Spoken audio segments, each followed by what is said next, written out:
And there we go. Right. We're doing episode 1, technically. Yeah, episode 0 is gone and done. Of Beer Protocol. So, welcome to Beer Protocol. It is the BeerThralls podcast. We are fueled by anger and alcohol. And today we have met to discuss the new game, Marvel Crisis Protocol. And it's by Atomic Mass Games. I was going to say, Steel Atomic Mass Games. And we're going to talk about specifically one character in this episode, which is that guy over there. Not Jake. Real quick, point past me. There we go. Straight. There we go. Object word. There. We're going to talk about Iron Man, the worst Avenger. Before we move into why Iron Man sucks and whether or not he is in fact redeemable, let's introduce ourselves. I'm Jacob. I'm James. And what are we drinking? The Hardy Woods Gingerbread Stout in bourbon barrel casks. Yes? Yeah. Cheers. Cheers. Drinks. So, now that we're going to get shut down by the algorithm for drinking on air. Oh, it's okay. We're fine. So, everyone's been saying Iron Man is the worst character to play with, and we're going to explore why. So, let's go ahead and look at the card.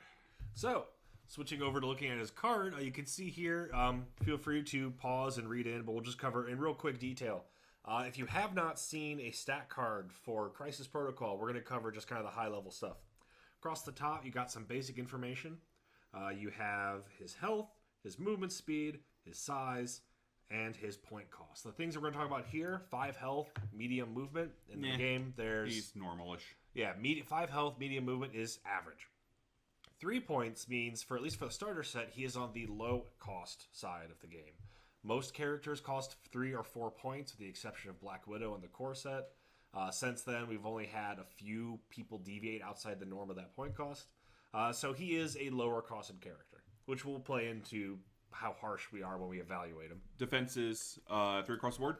Defenses is 4, 3, and 3. 4 physical, 3 energy, 3 that damage type that only happens on 2 models. Not bad. It's about average. So as of right now, he's average. He's perfectly average. Yeah. He has 2 attack profiles, which are these long, detailed boxes. His first attack is an energy attack at range 4, with 4 dice for the attack, costs him 0 to do, and he gets energy equal to the damage he deals. Energy can be spent for better attacks, superpowers on the card, or any number of scenario or tactic cards. And if he gets a wild, he gets push. Yep. His other attack, the homing rockets, is relatively cheap, 2 energy. It ignores line of sight and cover and is at 5 range. It is actually one of the longest range attacks in the core set, and if you get wild, it'll do a little bit of splash damage to any models near you. Yeah. Not insignificant, especially when you have people like Red Skull who could shift damage away from him. It's a way to still poke a little damage into Red Skull, because his redirection ability is the same distance, I think, on this one. But it's still... Within 2. It's still... If your opponent clumps, 1 damage scattered about... No, if your opponent clumps, you're an idiot. I mean, seriously. We'll go into his superpowers, which are, if you've played War Machine or Hordes, these are like spells. You can essentially, they don't cost one of your 2 actions when you activate. You just pay the cost and you can use them. The only one he has that has an active cost is the Friday AI. His next attack adds 2 dice and he pays 3 for that. That's not worth it. Yes. So his next finally, his passive powers: flight, which means he gets to ignore terrain when moving. Yep. It also has a trigger for certain tactic cards. And the Invincible Iron Man, whenever he would take damage, he reduces the amount suffered by 1 to a minimum of 1. So scratch damage still gets through just fine, but it'll help reduce a base attack. So that's pretty much what he's got going on. Now, he's average. Therein lies, spoiler, the biggest problem with Iron Man is that he is average. Now, the other thing is that his attack profile is meh. You're throwing... It's really not terrible. I mean, but his main attack is you're throwing 4 dice. His basic attack is 4 dice. His rockets is 5 dice, which is, again, why is average. Why is that... So why is this a 3-point character, and why does it feel so bad taking him? So... my play experience with Iron Man is that he will do work at long range, but he's not particularly satisfying to play. And I think a lot of that comes from all of this blank space on the card. Like, he really only has one non-combat trick, which is to boost his combat damage. But only by 2 dice, paying 3 for 2 dice for 1 attack, that's not very efficient. Even on the Avengers team, where Captain America's leadership gives you one cost discount, that's why I think it's also why his basic attacks are only 4 dice and 5 dice, is because they're assuming you're going to use the Friday AI. Yeah. But the problem is that the only way you're generating energy is by doing his base attack, or you're getting hit. Yeah. And if you're getting hit, that means you're already losing damage. Like the -1 is, like it gets to a minimum of 1. So you're still doing 1 point of damage. You're going to flip him in 5 hits. Which, granted, is way more than other characters. Still, if you're either, in this game, I've noticed that you're only doing 1 point of damage or 2 points of damage, or you're doing like 7. Generally, I think this passive ability to mitigate damage is good. I think other characters' defensive abilities, which give you rerolls or just more dice on defense, tend to be better. Yes. Because mitigating the damage through a die roll, you can explode or you can get lucky and mitigate a lot more damage than just a flat one. So, the other things is flight that he has, wall crawler. It's relevant. It's relevant. Like you're avoiding terrain, but you've got, like, say Spider-Man. Spider-Man's got a long range. He's got you have a huge hard on for Spider-Man. I do. And Venom too. But like he's got long range and he's got wall crawler, which is basically doing the same thing. It's also relevant to note that Iron Man is one of the core game characters. There's several expansions already out, more on the way. But with the terrain that comes in the core game, the largest size terrain is size 3. So the size 3 terrain is about the only one where it's actually going to be relevant that he has flight. Yes. However, in the core set, there are several characters that can throw size 3 terrain. So odds are the size 3 terrain is not going to be around long enough to really hinder movement. Like the first round or two, it might be relevant.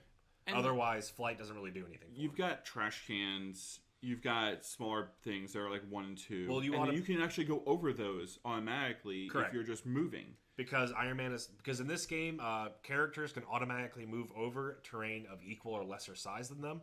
Like a car is not going to stop Captain America. Or really he's just going to do the Dukes of Hazzard slide across the top of the roof. It might give him cover. Yeah, but I mean, flight doesn't stop that. Right. Like you're flying, and then you're basically landing on the ground until it's the next turn, and then you fly again. Yeah, which again fits. I think part of it is that Iron Man people. So my mental head picture is a really dynamic. He's got an entire suit of advanced technology. He's got tech suites. He could have a scanner. What if Iron Man had ability to take away stealth on a character?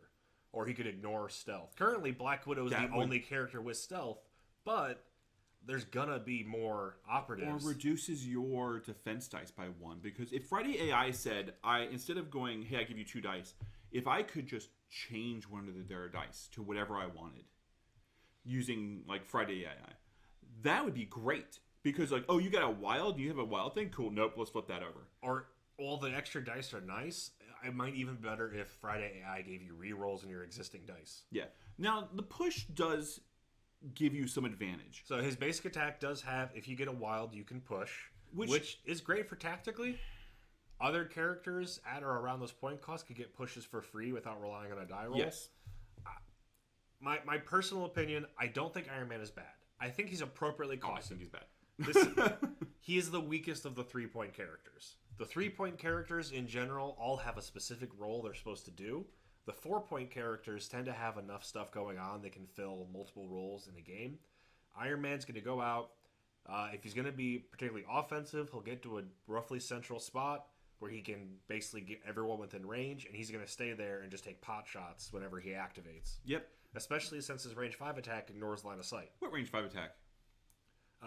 His homing rockets. Oh, it's range 5. Yeah. Oh, I thought it was range 4. Okay. So yes. Okay. That's kind of okay, but the thing is that his mace attack is what, range 2? Range 3? His basic attack is range 4. Range 4. Okay. Which so he is wants the to be second longest. He wants to be at range. But the problem is that if you're at range, you're not doing anything with objectives. You're not doing anything with You can park him on an objective, and he doesn't have to draw a line of sight. He can ignore that. But the thing is that if you're putting him on an objective, he's trying to be tanky, and there's other characters that are better at being tanky. But he does have a tanking ability. Yeah, but and about as good as it gets for a physical defense role. There's other characters good at being tanky. My point is, I don't think Iron Man is bad per se for what he seems to want to do. I just think he's not as satisfying because he interacts much, much less with the rest of the game. All right, what about his wounded side? He's got to get something better on his wounded side. No, not necessarily. It's rare. So, Crisis Protocol. The first time a character loses all their HP, they are dazed and can't activate for the rest of that round. Starting on the next round, they will use their injured stat card. Iron Man's injured stat card is almost similar to his first card. Did a really good job of flipping that over and almost getting exactly where it needed to be. I'm paying attention. Iron Man adds one new attack, Unibeam. It is a range 5 attack. It's a beam attack, that B5, and it has 6 dice for damage and costs 4 to use. It's an area of effect attack, the biggest in the game. Why is that not on his front side? Because I think the idea they had was, oh, now he's getting desperate. Break out the big gun. Here's got the problem with that. And it should be noted, if you catch 2 or 3 people in it, the Friday AI power will give you 2 dice on all of those attacks. Yep. So this side is clearly why Iron Man costs 3 points. If his front side was the same on both, I'd actually think he really should be a 2-point character. I see. If Unibeam was on the front, I think that he'd be a 3. He'd be a 3-point character. He'd be maybe a solid 3, maybe a 4. Yeah. But the problem is that you have to get him wounded before he does the cool stuff. Also, worth pointing out, Unibeam does ignore line of sight and cover. So it's like, if you really just want a ranged punker who doesn't care about cover, doesn't care about line of sight, Iron Man will do that. If you start seeing more size 4, size 5, or terrain, if you just have terrain already and you want to reuse it for Crisis Protocol, this becomes more relevant. It becomes like the line of sight stuff. But in the core set, a size 3, you're either on top of it, or there's not people hiding on the other side. They're too small. Or Captain Marvel threw it. Or Captain Marvel threw it, or MODOK is throwing it. Not the core set, and not the core set. But there's other characters that are basically just going, hey, size 3, cool, I'm going to be throwing 4 dice at you. Yep. So it's disappointing to me that his most interesting mechanic that's truly unique to him is on the wounded side, because in Crisis Protocol you are rewarded pretty heavily for focus firing. Yes. So it does force order of activation on you where you have to activate Iron Man. Now, ideally, you didn't spend a ton of energy on his first side. You were saving up for the 7 cost or 6 cost with Captain America Unibeam AI'd version, where that's literally your Vegeta's Big Bang attack. It's everything you've got, fire it, hope you kill something, or at least wound them. Break the planet. Or do what I did and roll badly. And just be like, well, Iron Man, you did your best, but how many did nothing. Cool, I'm rolling my 2 defense. And I'm like, yay! I mean, it's 8 dice with Friday AI, which is a lot. He doesn't get any speed upgrade. He's got the same wounds. Well, and all he gets is thing. Real quick, why are you acting like that should be expected? I mean, there are literally 2 characters in the game that change when they flip over. If he's a 3-point character and he does, like, look, okay, so we have other 3-point characters right next to you. Pull one out at random. So, my point earlier with the core set, other 3-point characters are super specialized, or at least have one thing they do particularly well. One of our favorites we think is going to get real play. Baron Zemo? What does Baron Zemo do? This is not a Baron Zemo episode. We'll cover him separately. But his big thing is Baron Zemo gets to melee, stays in melee, and gives out rerolls to people around him. He's got charge, he's got all this other stuff, and he basically helps other people, and he helps himself with dice rolls. I mean, again, just like look at the space, if I can get these in camera, hitting the table. Look at all the space on Zemo's card filled with text. So all of this... We'll do the healthy side, because we want to compare this equally. And then you look back at Iron Man, who again has all this blank space on the card. Zemo has stuff going on that I think just make him more satisfying and engaging. He's engaging more with positioning. He cares about where his allies are. He can give buffs within proximity. So what we're trying to say is he's not bad, but He is the least engaging character in the core set. He's also not good. He is a little underpowered for 3 points. There's better choices. Now, if you're running an Avengers list, turns out he's one of there's only 5 Avengers models that have been released. You kind of need him? No, you don't. Because you only need half your list to be Avengers. Oh, that's true. So therefore, you can get rid of him and take Baron Zemo. Or take Crossbones. Or take Doc Ock. Honestly, I like Captain Marvel a lot. Captain Marvel has a real good stat card in this game, and she can do kind of a similar role. She has flight if you have a flight-specific strategy, which, why would you have a flight-specific strategy? Yeah, let's talk about the cards. So one of the other components of this game is there are tactic cards you can take with you into a fight along with your characters. Everyone's going to have 5 in any given game. We'll throw down one first and let's see it. So a tactic card has all this great art on it, once it's used. But it also just has some rules. For example, Second Wind by the Avengers. Any number of Avengers characters can spend 1 energy to play this card. All of them that spend energy heal 1 life. It's really simple, but it's also one of the few things that affects an entire team at once. That does help Iron Man, because he is technically dropping 1 damage every round. If he takes 4, he's now taking 3. And if he now can heal 1, he's down to 2. And that does give a pretty good advantage. The other Avengers-specific card is Avengers Assemble, where everyone can pay 1 to move short, which is a great tactic and positioning card. And with flight, it does help because you're moving short and you don't care about terrain. Yep. Although if you're covering over terrain, you move short anyway. Yeah. So everyone gets the same stick. So those are Avengers specific. That's really the cards you would look at if you're building an Avengers list. You want to consider it. They're cheap. They do small things, but they're both good things. The only truly unique Iron Man card is Ricochet Blast. If I can get that in there, it gives you an additional attack at range 4 with 7 dice, but only with Cap. Not there yet, buddy. But it also costs 0, so it's a lot easier to use Friday AI with this. So it basically gives you this attack for 1 attack. You have to be within 4 of Captain America. He and Cap have to spend 2. So you're spending 4 power plus 2 for Friday. No, it's 2 power to use the card. Oh, no, but you're 2 on Cap. 2 on Cap, 2 on him, and now you're paying 2 for Friday. Which is still the same cost as Unibeam. Okay. If anything, it's easier to do because it doesn't all have to come off of 1 model. But it's not Beam. Yeah. It's also a range 4 attack drawn from Captain America. So Cap has to be within 4 of you, and then the target has to be within 4 of Cap. So you could shoot someone 8 away. Yeah. This is the longest range attack in the game. But you also, the positioning has to be there, and now you have Iron Man or Cap out of position. Real quick. Not necessarily. They don't actually. 4 is huge. You could have them Cap on one flank and Iron Man in the middle and still pull this off. And also, at no point does line of sight block the beam from Iron Man to Cap. So, as I'm moving this, and I'm just gonna put this down. Also, dad art. Look at dad art. Take that. Whoever is getting shot by this. Never understood the whole beam thing. You can shoot around corners, so you can bypass line of sight this way. But you can bypass line of sight with the rocket. But rocket isn't 7 dice base. Also, real important, Iron Man can re-roll any number of attack dice for this attack. So you're still paying. This is Iron Man's best attack. Yeah, and you get to use it once. Yep. No.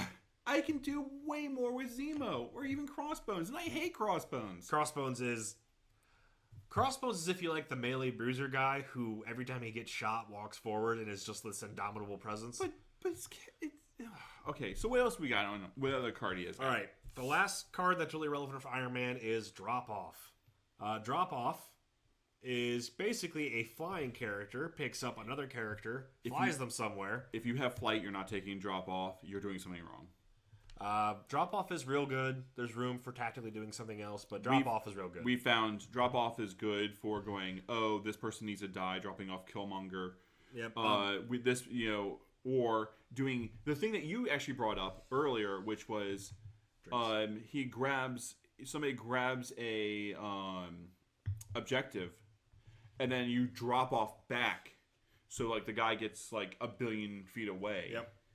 off on not your turn. It's also worth noting that the character that gets dropped off, so the non-flyer, does get a cost 0 attack. Yes. So it also gives you an entire extra attack, potentially out of activation. Can you use that to do Ricochet Beam? Or Blast? It would have to be Iron Man getting dropped off. Yeah, so I guess you could. I mean, you could. Ricochet Blast is a cost 0. So, Ricochet Blast says if it is Iron Man's activation. Oh, so it's not activation. Okay, so you can't do it. Got us again, game designers. So, But those are the relevant tax cards just for my quick perusal. Pretty much anything else can be used with other characters as well, so it's not really Iron Man specific. but that kind of fits it. So what it comes down to is that Iron Man's supposed to be a tank. He's supposed to be your ranged. conception of Iron Man as a tank. He's a tank. He's supposed to be ranged. But the problem with the game is you're on a very small spot. There's a lot of things that get you closer to people. There's a lot of things that basically can pull, can push. He doesn't do as much damage as he should. Partially because Friday AI gives him an attack boost. So I think yes. For a 3-point character, his attacks are about average for damage potential. But really what it comes down to, and I think what we both believe, is that he is good, but there's better people to take at 3 points. Like, I really do think his attacks are fine, since he has a way to buff that damage built into the character. I just wish he had other options or other ways he could tactically interact with the battlefield. Because as a piece, as a 3-point tool, he's just less interesting to me. Because when I start his activation, it really is, I'm just going to blast something or I'll go run an objective. Yeah. There's not much else. Like, his positioning doesn't matter. It just only positioning for Iron Man matters. Is he in range? Yeah. There's no real interaction with other enemy figures, with terrain. Yeah, because flight gives you, don't have to worry about terrain. You've got an attack that says you ignore line of sight. You got a second attack that says you ignore line of sight and a beam, if you're flipped. Yeah. It's just, he's very underwhelming. He doesn't seem to have what is needed. Like, we've seen the movies. We've read the comic books. Iron Man's a badass. And it seems like in this game, he's regulated to just being an artillery piece that's just kind of sitting off in the distance. Which I would point out, there really aren't actually a lot of pure artillery pieces. Like, I could definitely see taking Iron Man in a list. You just have to know what you want. And I think he will fill that job, if that's what you need in that list, perfectly fine. For list building, you can take 10 characters, and then once you see the scenarios, you can choose which ones you're going to bring to the fight. If you just can't afford a 4-part character, or if you just need something to hold a point, I think Iron Man's going to do that job just fine. I still say if you're 3 points and you're running the Avengers list, you might as well just go ahead and take Baron Zemo. I mean, you really like Baron Zemo in Spider-Man, though. Actually, I don't. I'm horrible at Baron Zemo. I've not figured him out. I just think that there's other, especially the new characters that are coming out. At that 3-point mark, there are so many. Like, if his main attack was a throw and not a push, that would be amazing. Throw would be good. I'd even argue if his effect wasn't on Wild and it just happened. If you just got to push no matter what happens, because I believe Shuri is 3 points and also gets a guaranteed push. Yep. So she's just straight up better than she's just Iron like Man at that point. get off my objective, and Iron Man's like, maybe get off my objective. I'd have to look at Shuri's card again, because there's a solid chance if she has that straight up push, like she won't have Iron Man's. She has lower damage potential than Iron Man. Yes. Iron Man will just stand back and blast with his homing rockets or Unibeam once it's available. Nah. All right. So thanks for watching. We were going to try to keep this under 30 minutes, which we did. And hands down. Yeah, that's pretty much it. Thanks. All right. Game off.